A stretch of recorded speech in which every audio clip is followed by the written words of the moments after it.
मारुति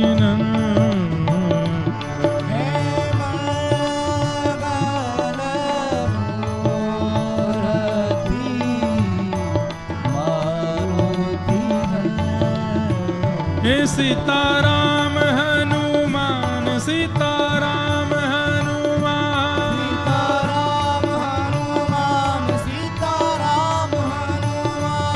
सीताराम हनुमान सीताराम हनुमान सीताराम हनुमान सीताराम हनुमान सीताराम श्री सीताराम हनुमान सीताराम हनुमान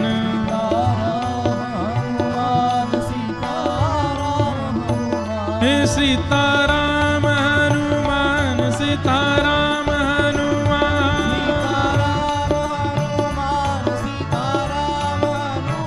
श्री सीताराम हनुमान सीताराम हनुमान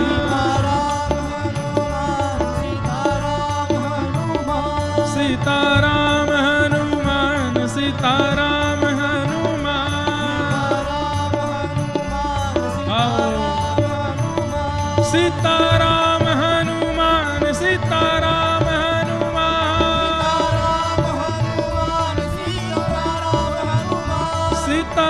सीताराम हनुमान सीताराम हनुमान श्री सीताराम हनुमान सीताराम हनुमान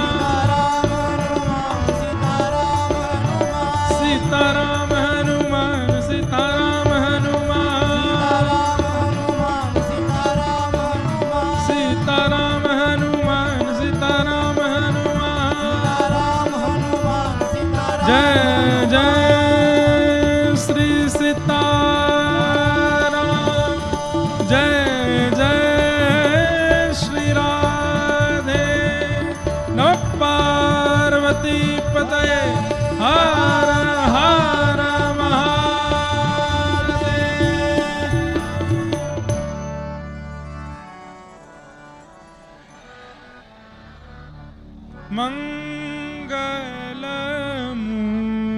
मंगलमूर्ति मारुति नंदन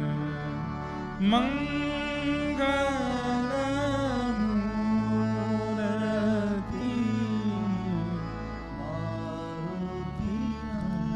राजा रामचंद्र भगवान की जय। भरत लक्ष्मण शत्रुघ्न भैया की, श्री जानकी मैया की, अयोध्या धाम की, सरयू मैया की जय। अनंत बलवंत श्री हनुमान जी महाराज की, गोस्वामी श्री तुलसीदास जी महाराज की, महर्षि श्री वाल्मीकि जी महाराज की, श्री वेदव्यास भगवान की, श्री सुखदेव जी महाराज की, श्री परीक्षित जी महाराज की, वृंदावन बिहारी लाल की, श्री कनक बिहारिणी बिहारी जी सरकार की, राधा रमण लाल की, श्री सीता रमण लाल की, श्री राधा वल्लभ लाल की, श्री जानकी वल्लभ लाल की, सब संतन की जय, सब भक्तन की, सब विप्रन की जय। गिरिराज धरण की, श्री कामतानाथ भगवान की, जगन्नाथ महाप्रभु की जय जय श्री राम। पूछरी के लौठा की हुप हुप प्यारे, क्या बात है बंसी वारे श्याम। परम मंगल में प्रात प्रखलेश्वर अकारण करुणा वरुणालय भक्तवांछा कल्पतरु तड़िद्वित विनिंदित पीताम्बरधारी श्री बालकृष्ण लाल की, प्यारे राधा गिरधर लाल की वांगमयी शब्दमयी प्रतिमूर्ति, हम आप सबके मध्य में विराजमान श्रीमद् भागवत महापुराण को बारंबार प्रणाम। मंच पर विराजमान समस्त संत वृंद, विप्र वृंद, समस्त गंधर्वजन, कथा के निमित्त यजमान परिवार, आयोजक समिति एवं आए हुए आप सभी श्रोता भाई बंधु मातृशक्ति, बालक मित्र सखा, सबको जय श्री कृष्ण, जय सिया राम। जय श्री राम। इतने धीमे आप बोल रहे हैं कि जैसे हनुमान जयंती का आपने व्रत किया हो, लेकिन व्रत किसी का नहीं है ये हमें पता है, इसलिए खूब जोर से बोलो जय श्री कृष्ण। जय श्री। देखो आवाज है लेकिन बोल नहीं रहे, कितने कंजूस हैं आप। पहला दिन है आज कथा का, खूब आनंद से उच्चारण कीजिए जय श्री कृष्ण, जय सिया राम, जय श्री राम, जय श्रीमन नारायण, जय श्रीमन नारायण, जय जय श्री राधे। जय श्री राधे। ठाकुर जी की महती अनुकंपा है। श्री अयोध्या धाम में, अयोध्यापुरी में श्रीमद् भागवत कथा श्रवणार्थ और कथनार्थ हम आप सब लोग एकत्रित हुए हैं और ऐसा पावन उत्सव, ऐसी पावन तिथि आज हनुमान जन्मोत्सव। वैसे तो साल भर में 3 बार हनुमान जी की जन्मोत्सव, जन्माष्टमी, जन्म तिथि आती है, लेकिन कई लोग दीपावली के आसपास भी मनाते हैं, होली के आसपास भी मनाते हैं और चैत्र में भी मनाते हैं, पर मुख्य रूप से आनंद रामायण में चैत्र की जो आज की श्री हनुमान जन्मोत्सव की तिथि है, इसकी प्रधानता ज्यादा है। इसके पीछे कारण यह है कि हर कल्प में श्री हनुमान जी आते हैं, तो कोई एक तिथि नहीं है। ठाकुर जी भगवान स्वरूप हैं, वो तो एक तिथि निश्चित रखते हैं, पर श्री हनुमान जी अपने आप को भक्त स्वरूप मानते हैं तो वे भी भगवान ही, लेकिन वे अपने आप को भक्ताग्रगण्य मानते हैं, भक्त स्वरूप मानते हैं। इसलिए कोई एक तिथि स्थिर नहीं है। वैसे तो चारों युग प्रताप तुम्हारा, चारों युग कहकर के मानो चारों युगों के हर दिन हनुमान जी प्रकट हो रहे हैं, ऐसी भावना है। लेकिन आज विशेष रूप से श्री हनुमान जी महाराज का प्राकट्य उत्सव हम आप सब लोग मना रहे हैं। अयोध्या नगरी जो हमारे भारतीयों की अब पहचान बन गई है, जब से प्रभु श्री राम 500 वर्ष की प्रतीक्षा के बाद यहाँ पर अविराजित हुए हैं, हम आप सबका ये गौरव है, सौभाग्य है कि हम प्रभु श्री राम को मंदिर में अविराजित दर्शन कर रहे हैं, मंदिर निर्माण का दर्शन कर रहे हैं, ठाकुर जी की पूरी लीलाओं का दर्शन कर रहे हैं। ये सब हमारा सौभाग्य है। इन सब के मध्य में यह अवसर हमें प्राप्त हुआ कि हम यहाँ कथा श्रवण के लिए आए हैं। हनुमान जी महाराज पवन तने हैं, शंकर सुवन हैं, केसरी नंदन हैं,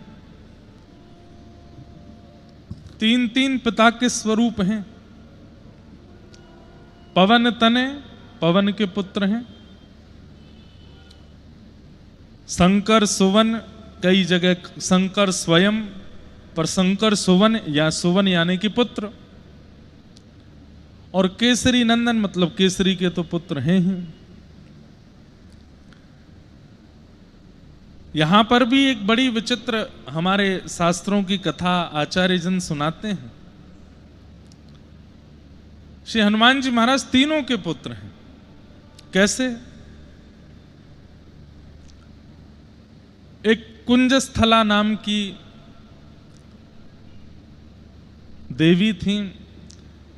ब्रह्मलोक में, देवलोक में इन्होंने किसी ऋषि का उपहास किया, जिसके कारण उन्होंने इनको श्राप दे दिया कि जाओ तुम संत ऋषियों का, देवों का उपहास करती हो, बानरी हो जाओ, बानरी हो जाओ।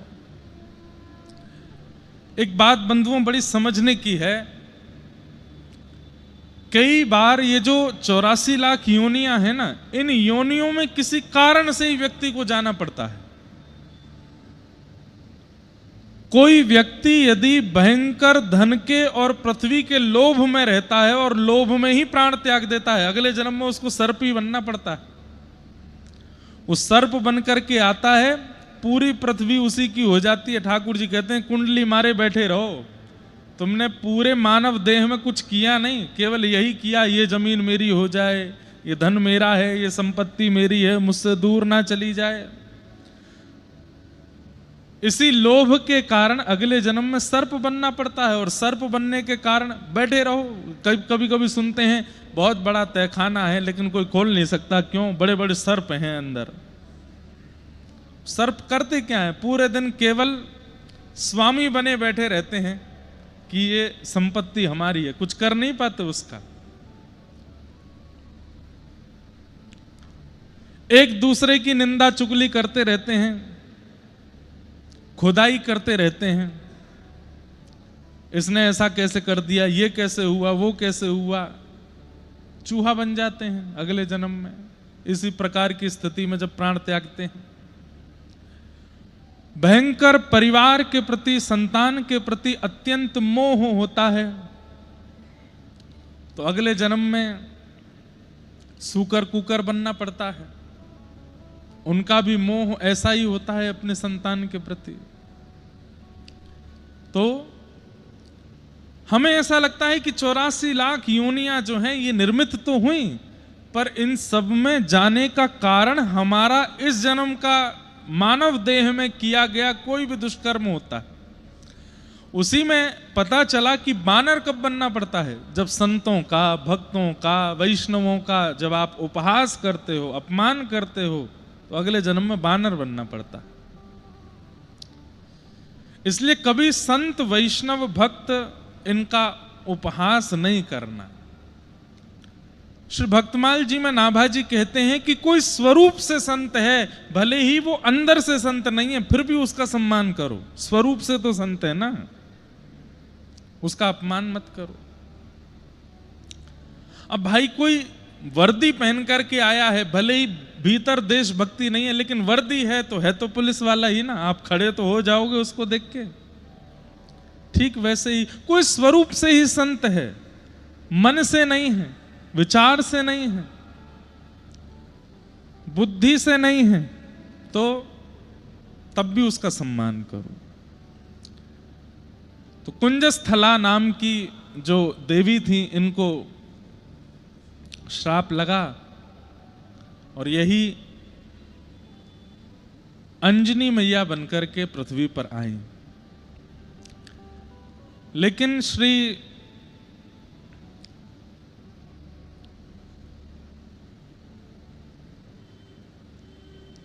अंजनी मैया के मन में भाव था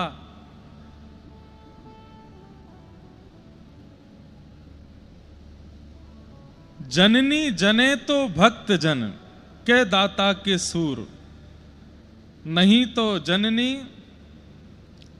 बांझ रहे काहे गवावे नूर। अगर मां के गर्भ से जन्म हो तो 3 प्रकार की संतान ही हो। जननी जने तो भक्त जन, या तो भक्त का जन्म हो, के दाता के सूर, क्या बहुत बड़ा दानी कोई बालक जन्म ले, या कोई बहुत बड़ा सूरवीर जो अपने देश के लिए मर मिटे, ऐसा कोई जन्म ले। इन तीनों के अलावा कोई अगर जन्म ले रहा है तो जननी इससे बढ़िया तो जन्म ना ही दे।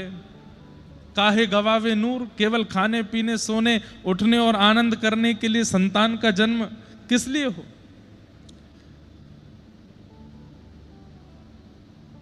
अंजनी मैया के मन में भाव है कि ऐसे बालक का जन्म हो, भले ही शाप के कारण वानर वंश मिला, लेकिन बालक ऐसा हो जिसके कारण हमारा जन्म और यह संपूर्ण वानर वंश प्रसिद्ध हो जाए और सब इस वानर वंश को देख करके प्रणाम करने लगे।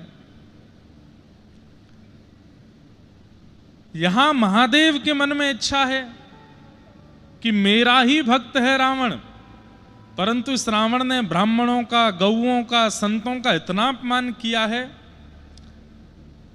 इसका वध मेरे ही हाथों हो, मैं ही मारूं। तब शिव के ही 11वें रुद्र श्री हनुमान जी महाराज हुए। 11वें रुद्र स्वरूप में श्री हनुमान जी आए। हनुमान जी महाराज के स्वरूप शंकर जी के ही अवतार माने जाते।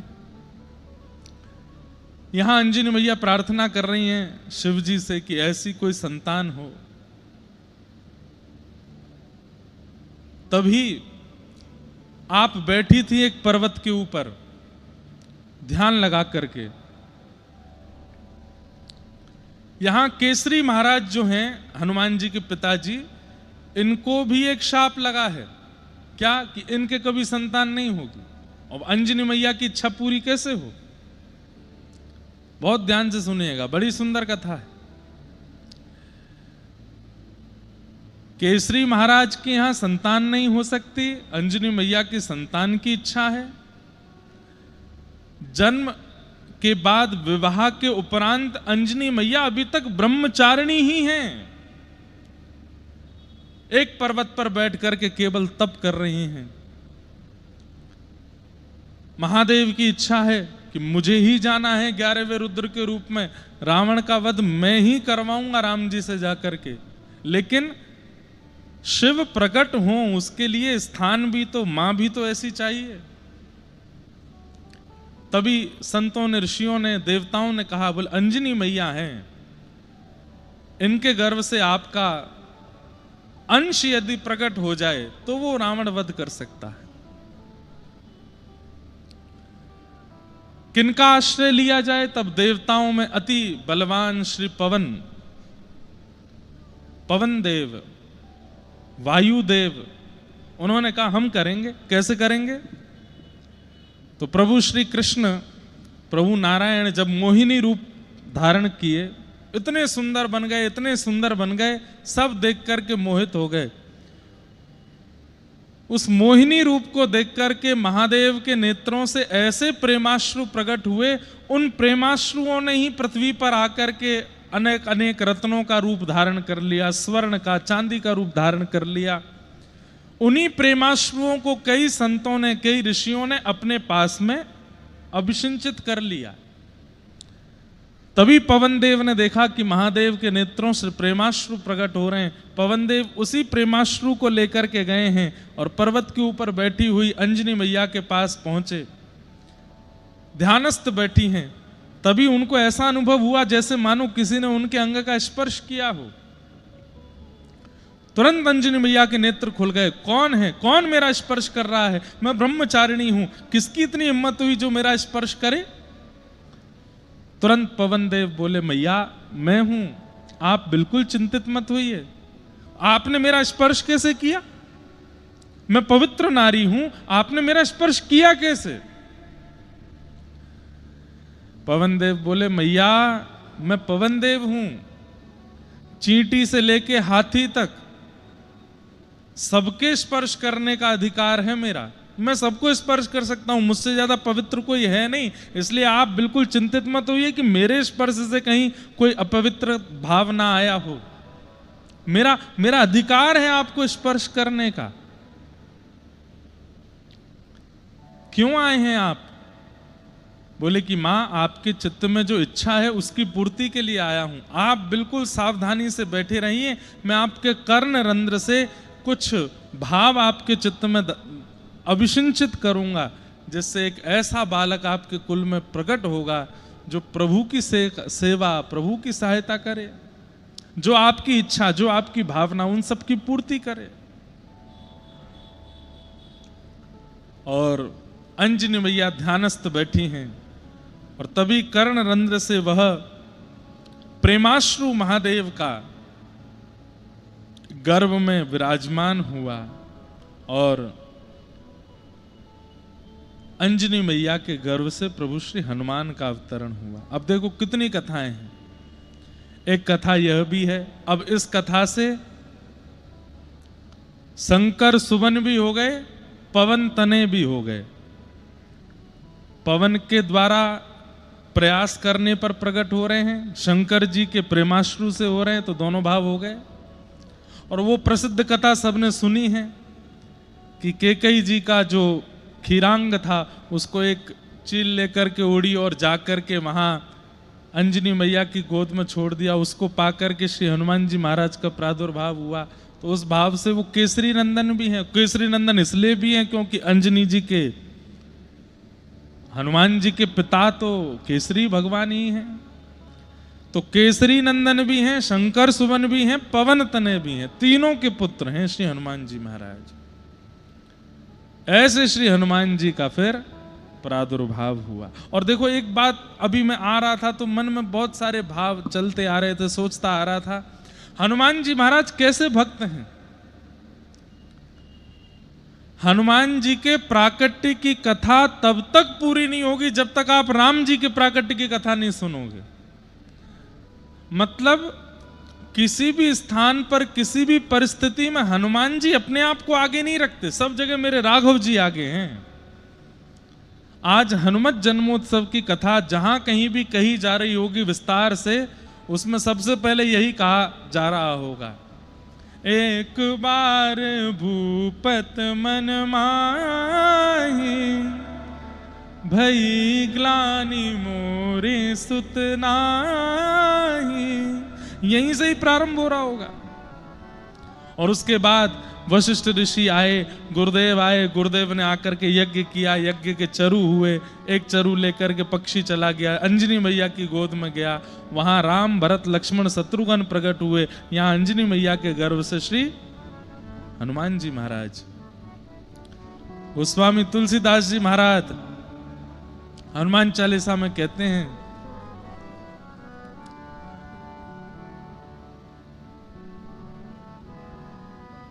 रघुपति कीनी बहुत बड़ाई, आगे क्या है? नहीं, हमको आती नहीं, हनुमान चालीसा में बताओ क्या है। रघुपति कीनी बहुत बड़ाई, भरत सम भाई। क्योंकि भरत जी जिस चरु से प्रकट होने वाले थे, कैकेयी मैया के गर्भ से, वही चरु लेकर के गई है चील और जाकर के दिया है अंजनी मैया को। इसलिए भरत जी और श्री हनुमान जी वो सम प्रिय हैं हनुमान जी को। जितना प्रेम भरत जी से करते हैं श्री राम जी, उतना ही प्रेम श्री हनुमान जी महाराज से करते हैं। क्यों? ये एक ही अंश से दोनों प्रकट हुए हैं। बहुत प्रेम करते हैं श्री हनुमान जी से। और हनुमान जी के प्रति प्रेम करने का जो मूल कारण है, वो कारण यही है कि हनुमान जी अत्यंत योग्यताओं से परिपूर्ण हैं, पर समस्त योग्यताएं छुपी रहती हैं राम भक्ति के अंदर। हमारे अंदर कोई योग्यता आ जाती है, वो तुरंत दिख जाएगी। जैसे मैं धनवान हो जाऊं, तो मैं अगर बहुत धनवान हो जाऊं तो मेरी आकृति, मेरा चलना उठना बैठना बोलना, मेरा सब कुछ बदल जाएगा और उससे पता चल जाएगा कि मैं धनवान हूं। मैं ज्ञानवान हो जाऊं, विद्वान हो जाऊं, तो मेरी भाषा, मेरी बोली, मेरे शब्दावली, मेरे कहने का ढंग, उससे पता चल जाएगा कि मैं विद्वान हूं।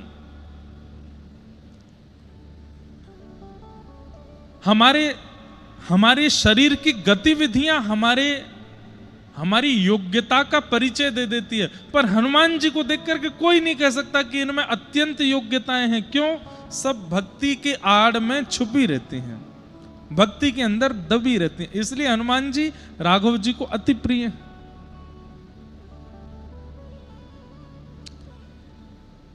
इतना सब कुछ कर दिया हनुमान जी महाराज ने, लेकिन तब भी राघव जी को अति प्रिय हैं श्री हनुमान जी।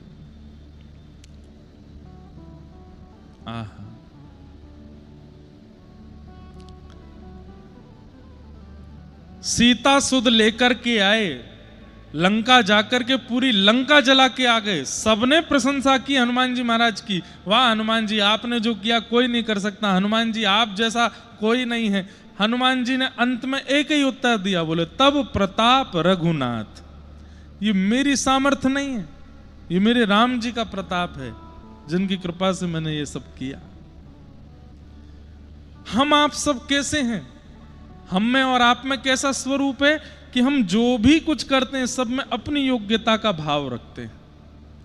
लेकिन श्री हनुमान जी महाराज सब क्रिया करने के बाद में राघव जी की प्रधानता बताते हैं कि उन्हीं की कृपा है, उन्हीं की कृपा प्रसाद से सब हो रहा है,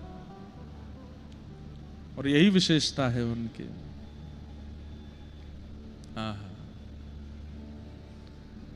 हनुमान जी महाराज प्रथम बार मिले जब राम जी से, राम जी और लक्ष्मण जी दोनों सिया जी की खोज कर रहे हैं, और खोज करते करते जैसे ही ऋषिमुख पर्वत से देखा है कि दो वनवासी चलते हुए आ रहे हैं, अत्यंत सुकुमार, अत्यंत कोमल, अत्यंत सुंदर। हनुमान जी महाराज रूप बदल करके पहुंच गए हैं, एक ब्राह्मण का रूप धारण करके गए हैं, और जाकर के श्री राम जी से उनका परिचय पूछ रहे हैं कि आप कौन हो और आप इस प्रकार से यहां वन में विचरण कर रहे हो। आपके चरण देख करके लगता है कि रुई के ऊपर भी चरण रखोगे तो आपको पीड़ा हो जाएगी। इतने निष्ठुर वन में बिना पादुका के आप कैसे घूम रहे हैं, आपका नाम क्या है, आप कौन है, कहां से आए हैं। लक्ष्मण जी ने परिचय देते हुए कहा कि हमारे बड़े भैया राम जी हैं, अयोध्यापति दशरथ जी के पुत्र हैं, राघव जी हैं, हम इनके छोटे भैया लक्ष्मण जी हैं, हमारी भाभी माँ सिया जी का किसी ने हरण कर लिया है, उन्हीं को खोजते हुए ढूंढ रहे हैं। जैसे ही सुना ये प्रभु श्री राम हैं, तुरंत हनुमान जी महाराज ने प्रणाम किया, रूप नहीं बदला, ब्राह्मण रूप में ही प्रणाम किया, चरण पकड़ लिए, कहने लगे अरे अरे मैं तो आपका दास हूं, आप तो मेरे स्वामी हैं, आपकी प्रतीक्षा में ही तो मैं बैठा था। अच्छा, एक बात मेरे मन में एक बार प्रश्न आया था, और ये प्रश्न संभवतः बागेश्वर धाम में कथा थी, तो वहां के महाराज जी हमारे मित्र धीरेन्द्र शास्त्री जी ने पूछा, बताओ भैया हनुमान जी सुग्रीव जी के साथ क्यों रहते हैं, सुग्रीव जी में ऐसी कौन सी योग्यता है, ऐसी कौन सी विशेषता है जिसके लिए श्री हनुमान जी महाराज उनके साथ रहते हैं। मैंने कहा भगवान ये हमको तो नहीं पता है। बोले किन्हीं आचार्यों से पूछो, संत जनों से पूछो। तो संत जनों को उस समय संपर्क किया और संत जनों से पूछा कि महाराज इसका थोड़ा उत्तर दीजिए कि हनुमान जी महाराज सुग्रीव जी के साथ क्यों रहते हैं। क्योंकि सुग्रीव जी के चरित्र में भी और आगे चल करके सुग्रीव जी हैं तो श्रेष्ठ ही, पर कहीं ना कहीं सुग्रीव जी की बातें इतनी योग्यतापूर्ण नहीं लगती कि हनुमान जी उनका साथ दें, हनुमान जी उनके यहाँ उनके मित्रवत रहते हैं। ऐसा क्या है सुग्रीव जी में कि हनुमान जी उनके साथ रहते हैं। तो फिर इसका उत्तर प्राप्त हुआ कि श्री हनुमान जी महाराज जब सूर्य नारायण भगवान को गुरु मान करके उनसे शिक्षा ले रहे थे, तब गुरुदेव ने प्रसन्न होकर, सूर्य नारायण भगवान ने प्रसन्न होकर हनुमान जी से कहा कुछ मांग लो। तब हनुमान जी ने कहा बोले हमको बस एक ही आप वरदान दे दो कि श्री राघव जी की हम सेवा कर सकें और प्रभु श्री राम हमको प्राप्त हो जाएं, बस वो प्राणों से प्यारे हैं, बस वो हमको प्राप्त हो जाएं, कभी हमसे दूर ना हो, ऐसी कृपा कर दो। तब सूर्य नारायण भगवान ने कहा कि हमारे पुत्र बाली सुग्रीव, उनमें से सुग्रीव को तुम सहायक बनो, चरित्र ऐसा बनेगा कि श्री राम जी सुग्रीव के पास आएंगे और वहां जैसे ही राम जी आएंगे तो तुमको राम जी की सहज मिलन हो जाएगा, राम जी की सहज प्राप्ति हो जाएगी, इसलिए तुम सुग्रीव के साथ रहो। इसलिए हनुमान जी सुग्रीव जी के साथ रहते हैं क्योंकि ये राम जी से मिलवाने वाले हैं, और आज वही हुआ, राघव जी मिल गए। चरणों में प्रणाम किया, प्रणाम करके महाराज दंडवत करने लगे, मेरे प्राण नाथ आ गए, मेरे जीवन नाथ आ गए, मेरे जीवन धन आ गए। लेकिन राम जी ने हनुमान जी को उठाया नहीं। हनुमान जी उठ करके खड़े हुए, प्रेमाश्रु छलक रहे नेत्रों से, पुनः देख करके सर्वांगीण अंग फिर से प्रणाम किया। राम जी ने फिर नहीं उठाया।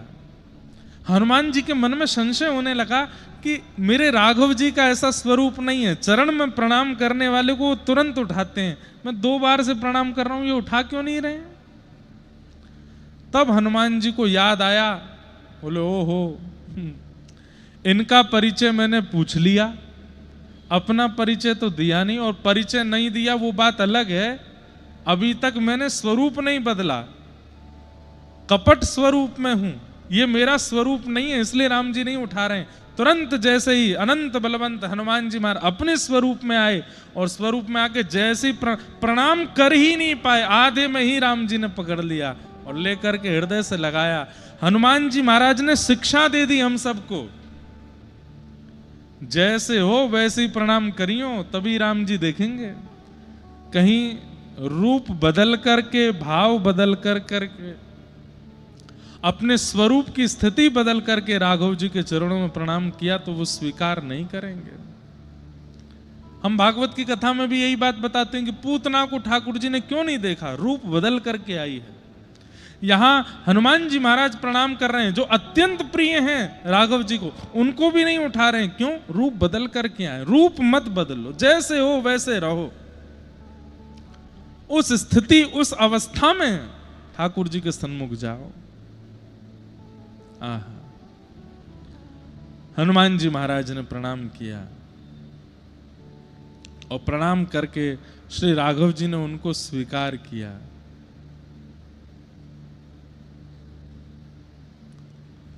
ऐसे श्री हनुमान जी महाराज, जो हर स्थिति, हर परिस्थिति में हम आप सब लोगों को राघव जी की शरणागति कराते हैं, राम जी की शरणागति कराते हैं, ऐसे अनंत बलवंत श्री हनुमान जी महाराज को जय जय जय हनुमान गुसाई,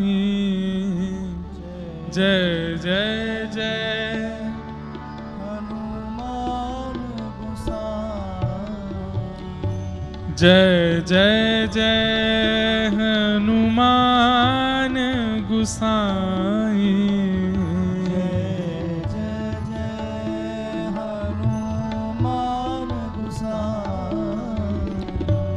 कृपा करहु गुरुदेव की नाई, कृपा करहु गुरुदेव की। एक बहुत सुंदर चरित्र है। प्रभु श्री राम लंका से वापस अयोध्या की तरफ जा रहे हैं।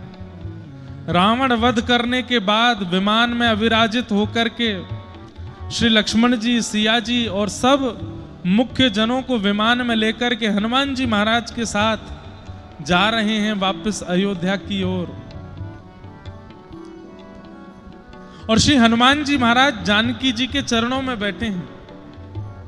अष्ट सिद्ध नव निधि के दाता, अष्ट सिद्ध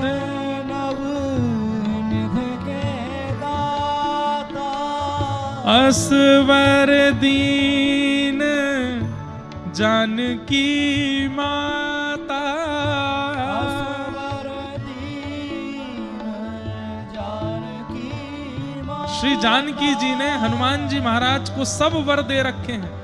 अष्ट सिद्ध नवनिधि के दाता, अष्ट सिद्धि और नवनिधि हनुमान जी को आती हैं ऐसा नहीं है। हनुमान जी अष्ट सिद्धि और नवनिधियों के दाता बन गए। मतलब किसी को 8 सिद्धियां नवनिधियां चाहिए तो हनुमान जी देंगे। स्वामी बना दिया है किसने? असवर दीन जानकी माता। तो लंका से वापस अयोध्या जा रहे हैं, विमान में बैठे हैं, प्रभु श्री राम बगल में बैठे हैं, लखन लाल जी खड़े हैं, सब मुख्य जन विमान में बैठे हैं, और श्री हनुमान जी महाराज बिल्कुल चरणों में बैठे हैं। और चरणों में बैठ कर के लंका से लेकर के और जहां रावण ने हरण किया है वहां तक श्री हनुमान जी महाराज सब बताते जा रहे हैं। मैया देखो, यहाँ हमने ऐसा किया था, यहाँ से हमने सेतु बनाया था, यहाँ प्रभु श्री राम ने बैठ कर के सब वानरों को उपदेश दिया था, यहाँ पर सुग्रीव के साथ प्रथम मिलन हुआ था, यहाँ इस स्थान पर मैं मिलने गया था, प्रभु श्री राम से पहली बार मैं यहाँ मिला था। सब स्थान दिखाते हुए, दर्शन कराते हुए जा रहे हैं। विमान चलता जा रहा है। थोड़ी देर बाद देखते हैं श्री हनुमान जी महाराज के नेत्र प्रेमाश्रु से भर गए, रोने लगे हनुमान जी। जानकी जी ने हाथ फेर करके, क्या क्या हुआ, आप रो क्यों रहे हो हनुमान जी, क्या बात है? हनुमान जी महाराज बोले, मैया अब जो नीचे नगरी है ना, ये मेरी जन्मस्थली है, यहीं मेरा जन्म हुआ, और यहां से निकलते समय मुझे मेरी मैया की याद आ रही है। अंजनी मैया बैठी होंगी, प्रतीक्षा कर रही हैं, बहुत दिन हो गए अपनी मैया से मिला नहीं हूं ना, इसलिए मैया की याद आ रही है। जानकी जी ने राघव जी को देखा, बोले कुछ कृपा कीजिए ना, थोड़ी देर के लिए चलते हैं, हनुमान जी की जन्मस्थली का दर्शन अंजनी मैया से इनको मिलवा देंगे, फिर अयोध्या चलते हैं। राघव जी बोले, विलंब तो बहुत हो रहा है, लेकिन हम भी हनुमान जी के ये विरह भाव को देख नहीं पा रहे हैं। और तुरंत ठाकुर जी ने आज्ञा की, विमान यहीं उतारा जाए, हम हनुमान जी की जन्मस्थली दर्शन करेंगे, अंजनी मैया से मिल करके चलेंगे। हनुमान जी महाराज बड़े प्रसन्न हो गए, प्रभु आप मेरी जन्मस्थली चलेंगे, मेरी मैया से मिलेंगे? बोले हाँ चलो, जल्दी चलो। तुरंत विमान उतरा है। अब हनुमान जी की जन्मस्थली कौन सी है, इसके ऊपर भी बड़े प्रमाण दिए जाते हैं, परंतु मुख्य रूप से ऐसा कहा जाता है कि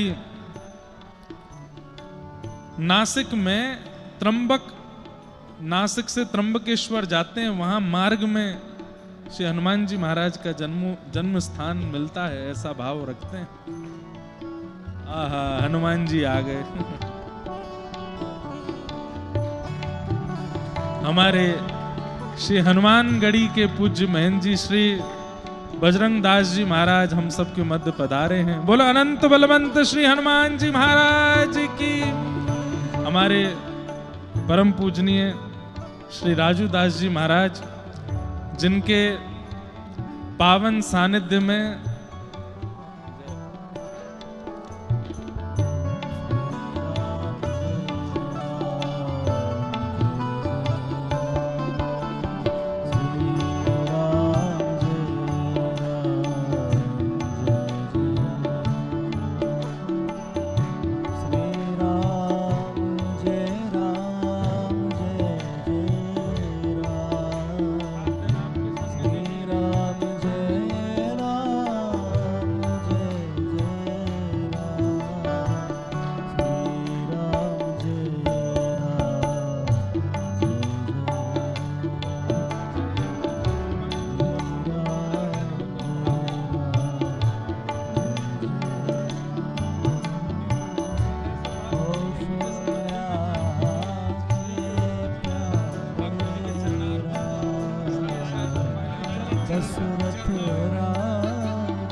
एक बार हमारे पूज्य महंत जी का सब लोग करतल ध्वनि से स्वागत करें। अनंत बलवंत श्री हनुमान जी महाराज की।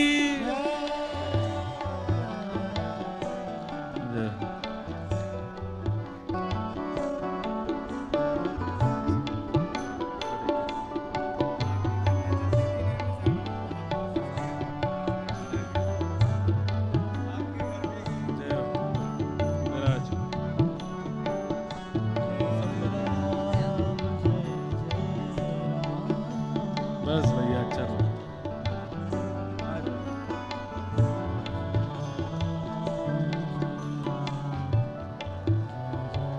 इससे बढ़िया संयोग क्या होगा, हनुमान जी के पावन जन्मोत्सव की और विविध विविध लीलाएं हम सुन रहे हैं। और इसी बीच में हमारे अयोध्या के श्री हनुमानगढ़ी के पूज्य महाराज जी, जिनके सानिध्य में सनातन धर्म सुरक्षित है, ऐसे अनेक महापुरुष हैं, पर उनमें हनुमान जी जैसा पराक्रम और बल वाणी में हो, चाहे शरीर में हो, चाहे बुद्धि में हो, वो जिनमें देखने को मिलता है, ऐसे हमारे महंत जी श्री राजूदास जी महाराज हमारे मध्य पधारे हैं। आपको बारंबार प्रणाम करते हैं, बारंबार वंदन करते हैं। और भैया देखो,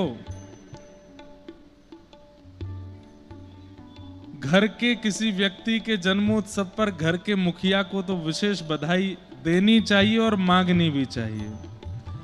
हनुमान जी के जन्मोत्सव की पहले तो महाराज जी को खूब बधाई हो।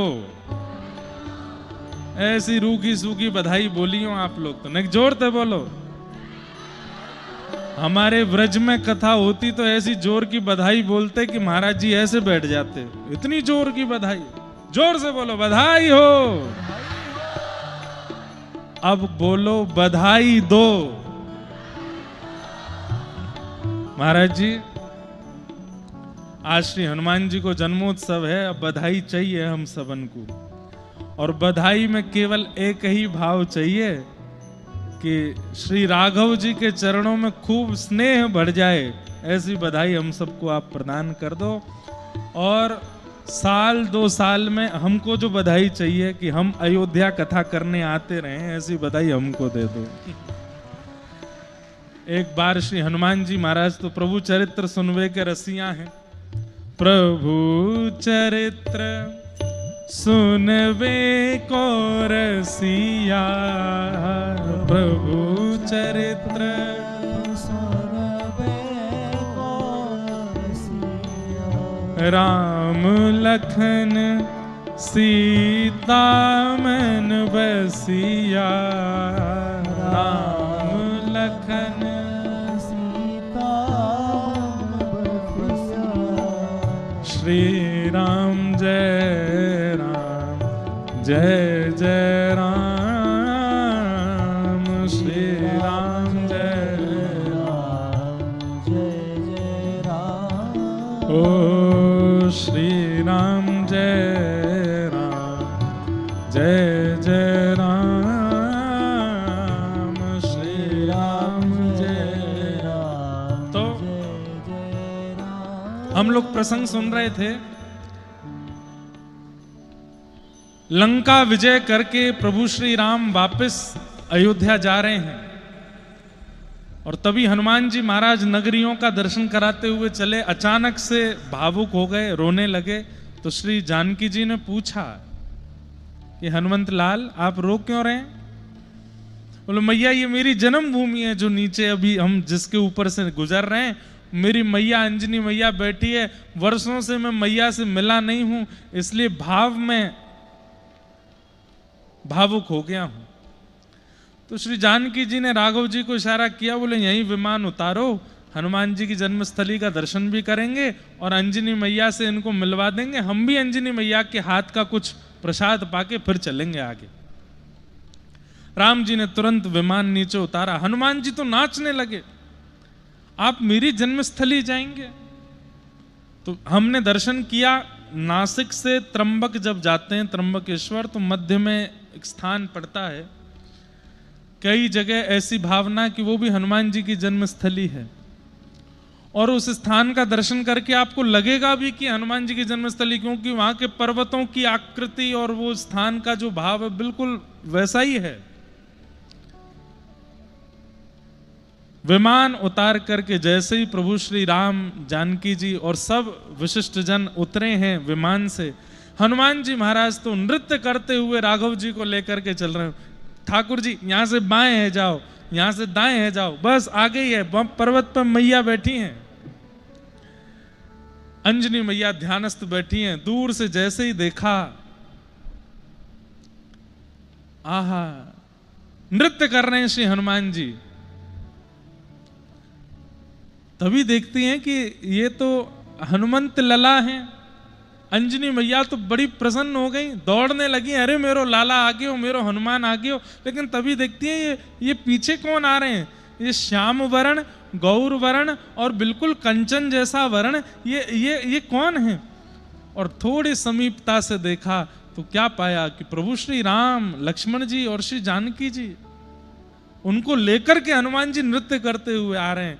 अंजनी मैया तो अपने भाग्य मनाने लगी, धन्य है जो इच्छा रखी थी कि इस बानर वंश में ऐसा बालक हो कि बानरों को देख करके लोग हाथ जोड़ने लग जाया करें, वो आज सफल हुआ। ऐसी संतान दुनिया के हर माँ को मिले जो राम जी को लेकर के घर आ रहे हैं, ऐसे नृत्य करते हुए आ रहे हैं। अंजनी मैया ने खूब प्रेम से स्वागत किया, जानकी जी ने जाकर के हृदय से लगाया, राघव जी ने जाकर के प्रणाम किया, अंजनी मैया ने सबको प्रणाम किया। और हनुमान जी की स्थिति बोले जैसे कोई 2 वर्ष का बालक, 3 वर्ष का बालक सुबह अपने पिता के साथ कहीं चला गया हो और व्याकुल हो गया हो माँ से मिलने के लिए, और शाम को घर पे आते ही माँ की गोद में चढ़ जाए, माँ के केश पकड़ लेवे और माँ के साथ खेलने लग जावे, बार बार उनको आलिंगन करने लगे। इतने बड़े हनुमान जी महाराज मैया की गोद में जाकर के बैठ गए और मैया से ऐसा स्नेह, ऐसा प्रेम करने लगे जैसे कोई 2-3 वर्ष का बालक करता हो। ये देख करके जानकी जी के नेत्र सजल हो गए। हनुमान जी कितने बड़े हैं, कितने ज्ञानी हैं, कितने गुणवान हैं, लेकिन मैया के सामने छोटे बालकवत स्नेह कर रहे हैं। थोड़ी देर बाद अंजनी मैया ने कही, हनुमान जी, राम जी बैठे हैं, अब चलो ऐसे बालवत मत करो, ये राघव जी बैठे, उनको प्रणाम करो, चरण धोए। खूब सुंदर सामग्री अंजनी मैया ने पवाई, राघव जी ने प्रेम से पाई। पूरी लीला हनुमान जी सुना रहे हैं, मैया हमने ऐसे किया, वहां से फिर हम लोग पंपा सरोवर गए और उससे आगे फिर हम गए, और मैया मैं गया वहां से सीता जी की सुध लेकर के आया, राम जी की कृपा से सब हुआ। उसके बाद फिर हमने राघव जी को लेकर के गए, इतना विशाल समुद्र, हमने सेतु बनाया, सेतु बना करके लंका गए। ये सब बातें सुनकर के अंजनी मैया के मुखमंडल पर प्रसन्नता नहीं थी। लक्ष्मण जी ने इस भाव को जैसे ही देखा तो लक्ष्मण जी बोल पड़े, बोले मैया हमने इतनी बढ़िया बढ़िया आपको सब लीला चरित्र सुनाए कि ऐसे ऐसे सब हुआ, पर आपके मुखमंडल से विशेष प्रसन्नता की अनुभूति नहीं हो रही है। तो अंजनी मैया क्रोध में भर के लक्ष्मण जी को देखती हैं और कहती हैं, बोले हाँ मैं प्रसन्न नहीं हूं। बोले क्यों?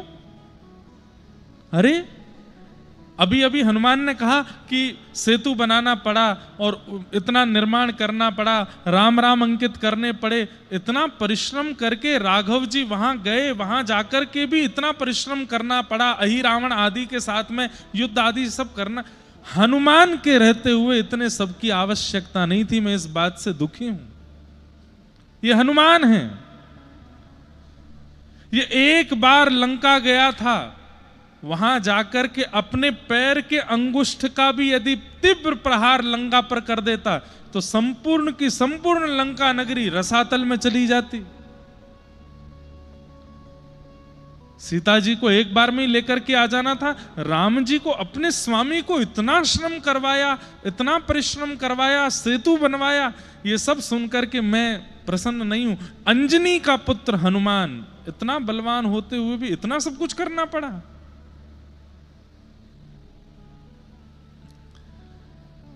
लक्ष्मण जी महाराज आसपास कुछ और बानर भी खड़े थे, उनकी ओर देख करके ऐसा भाव करने लगे, कोई अपने पुत्र की इतनी प्रशंसा करता है क्या?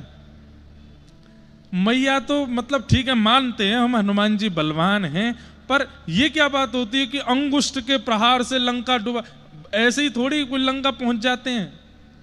इतनी प्रशंसा भी किसी मां को करनी नहीं चाहिए, वो भी पुत्र के आगे। अंजनी मैया ने लक्ष्मण जी की इस बात को सुन लिया। अंजनी मैया बोली कि अभी लक्ष्मण जी मेरे हृदय का भाव जान नहीं पाए हैं, तभी हनुमान जी की ओर अंजनी मैया ने देखा तो हनुमान जी के प्रति जैसे ही वात्सल्य प्रकट हुआ, मैया के पयोधर से दुग्ध प्रकट हुआ और उस दुग्ध की एक बिंदु जिस पर्वत पर खड़े थे उस पर्वत पर जैसे ही जाकर के गिरी, पर्वत बीच से विदीर्ण हो गया, ज्वालामुखी प्रकट होने लगी, धूं धूं करके धुआं उठने लगा। राम जी, सीता जी, सब लोग आश्चर्यचकित हुए, मैया ये क्या हुआ? मैया ने लक्ष्मण जी को बोला, लक्ष्मण जी, लखन भैया सुनो। बोले क्या? ये अंजनी के पयोधर के दुग्ध की एक बिंदु है जो पर्वत को विदीर्ण कर देती है। पृथ्वी में भी सामर्थ्य नहीं है कि वो अंजनी के दुग्ध की बिंदु को संभाल सके। उस दुग्ध में पला है हनुमान, उस दुग्ध को पीकर के पोषित हुआ है हनुमान, वो सामान्य नहीं है।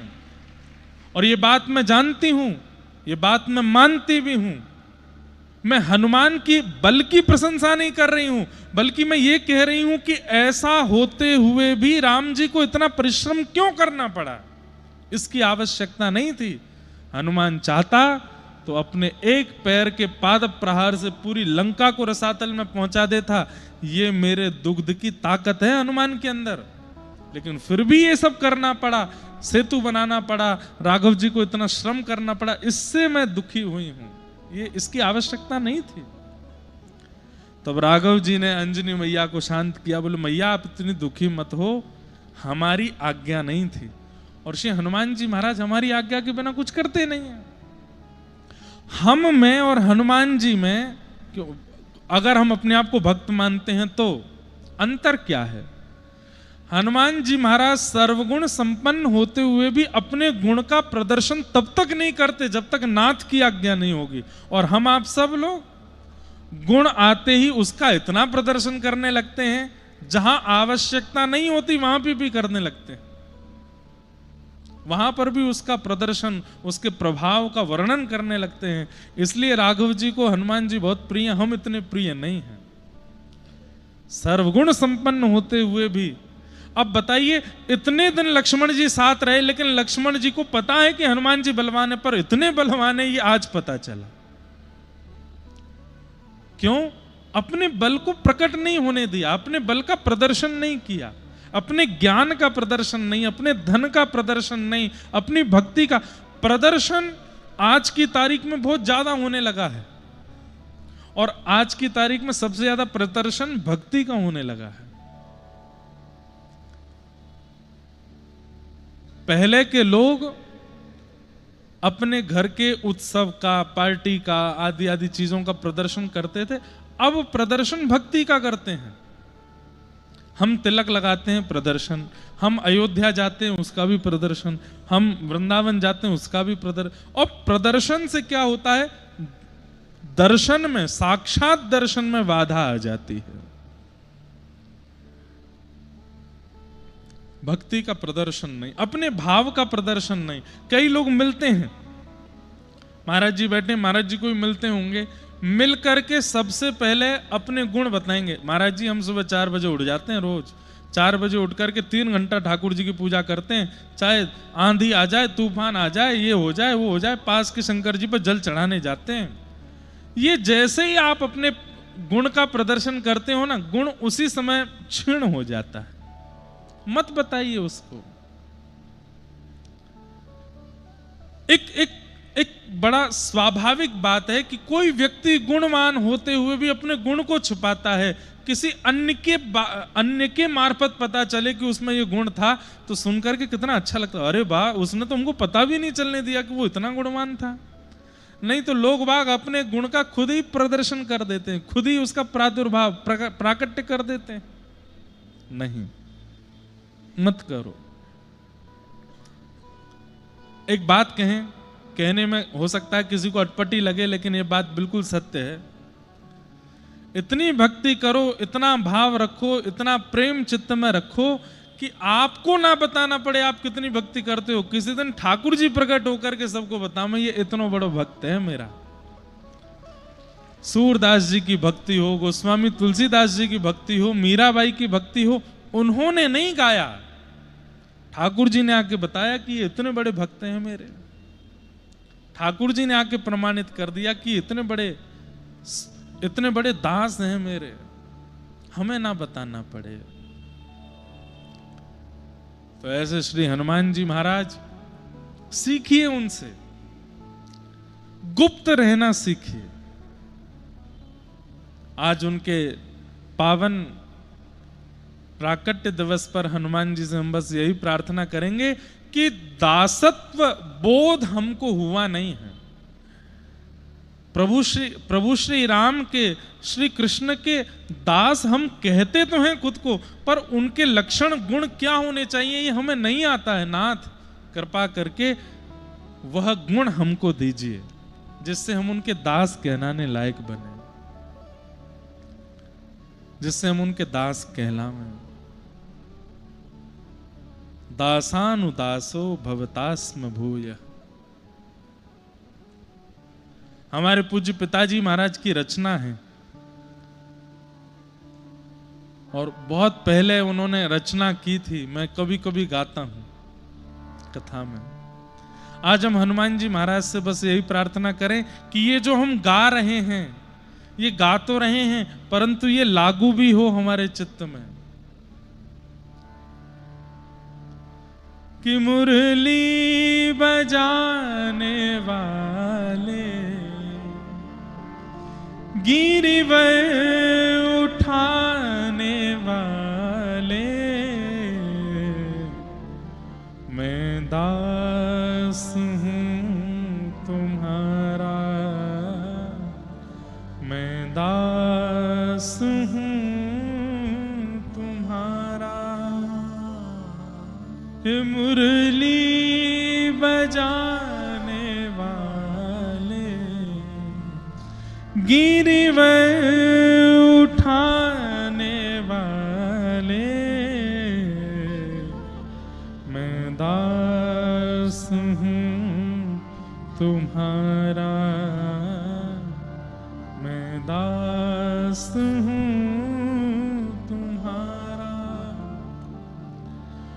ढूंढ लिया जग सारा मैंने, दर्शना तेरा पाया। ढूंढ लिया जग सारा मैंने, दर्शना तेरा पाया। जब मन को एकाग्र किया तो तू दिल बीच समाया। सर्वत्र रहने वाले श्री राधा रमण हमारे,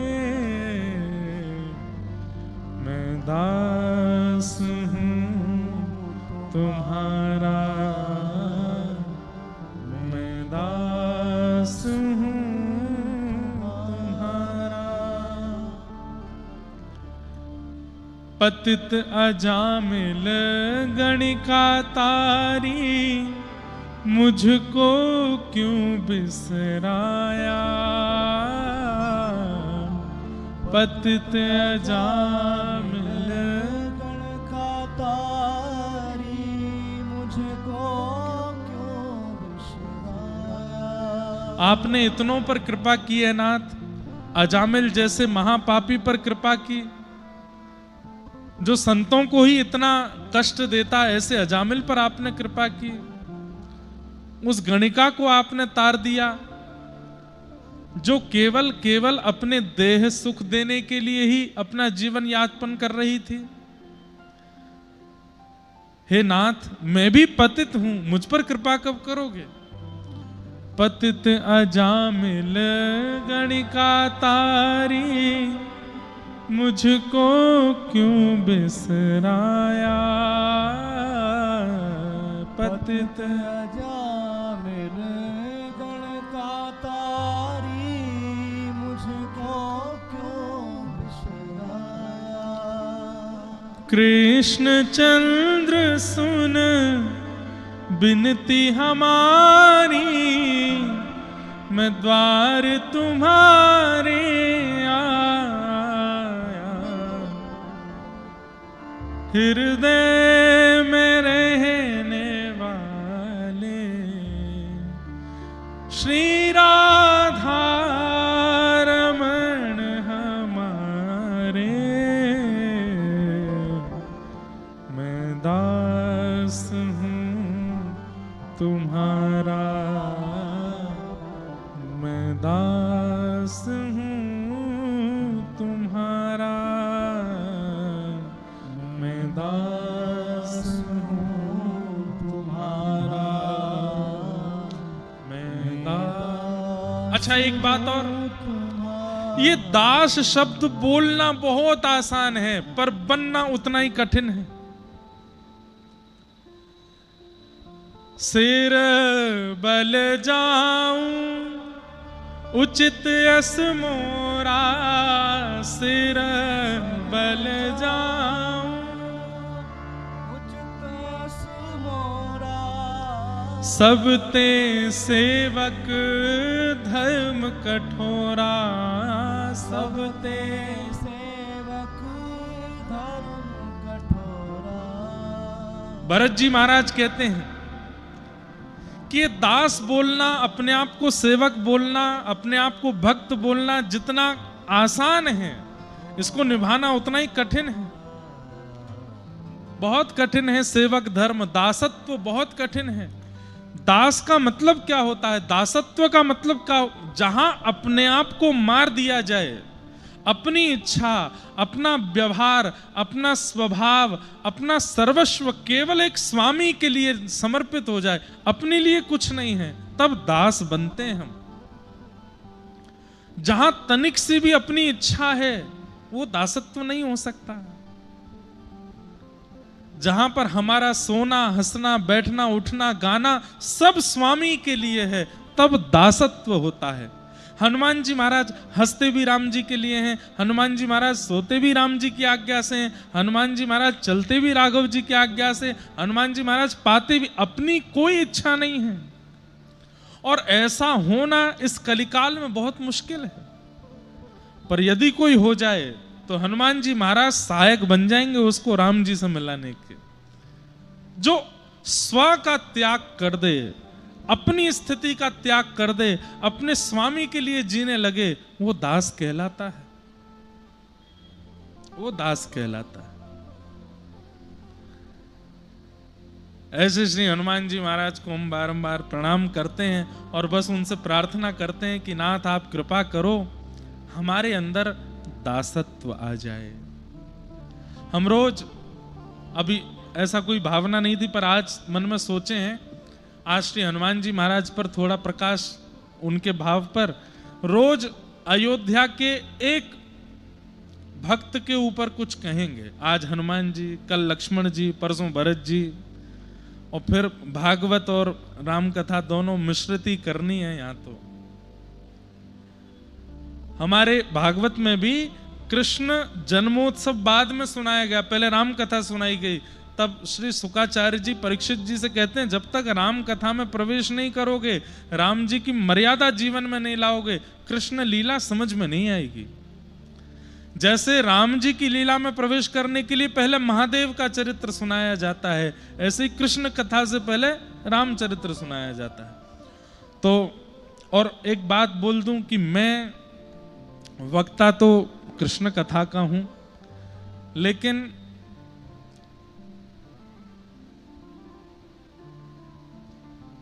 मुझे बहुत चाव रहता है राम जी की लीला सुनाने का, राघव जी के चरित्र सुनाने का। और ऐसे मधुर मधुर चरित्र हैं प्रभु श्री राम के, हनुमान जी के, भरत जी के, लक्ष्मण जी के, सिया जी के। अयोध्या नगरी मिली है, आप सब मिल गए हो, भागवत जी मिल गए, मंच मिल गया है, हमारे महाराज जी मिल गए, तो हम कोई चूक छोड़ने वाले हैं नहीं। अपने मन की सब स्थिति पूरी कर देंगे यहाँ पर। बस आप लोग ध्यान से सुनिएगा, आप लोग भाव से सुनिएगा। आपसे बस हमको यही चाहिए, एकाग्रता रखिएगा बस। 7 दिन में नहीं आपको राघव जी का अनुभव हो जाए तो हमारा नाम बदल दीजिएगा, कुछ तो होगा। क्योंकि हम स्वयं इसी भाव से कथा कहते हैं कि भाई 7 दिन में चाहे स्वप्न दर्शन हो लेकिन हो जरूर। ऐसे राघव जी को हम प्रणाम करेंगे।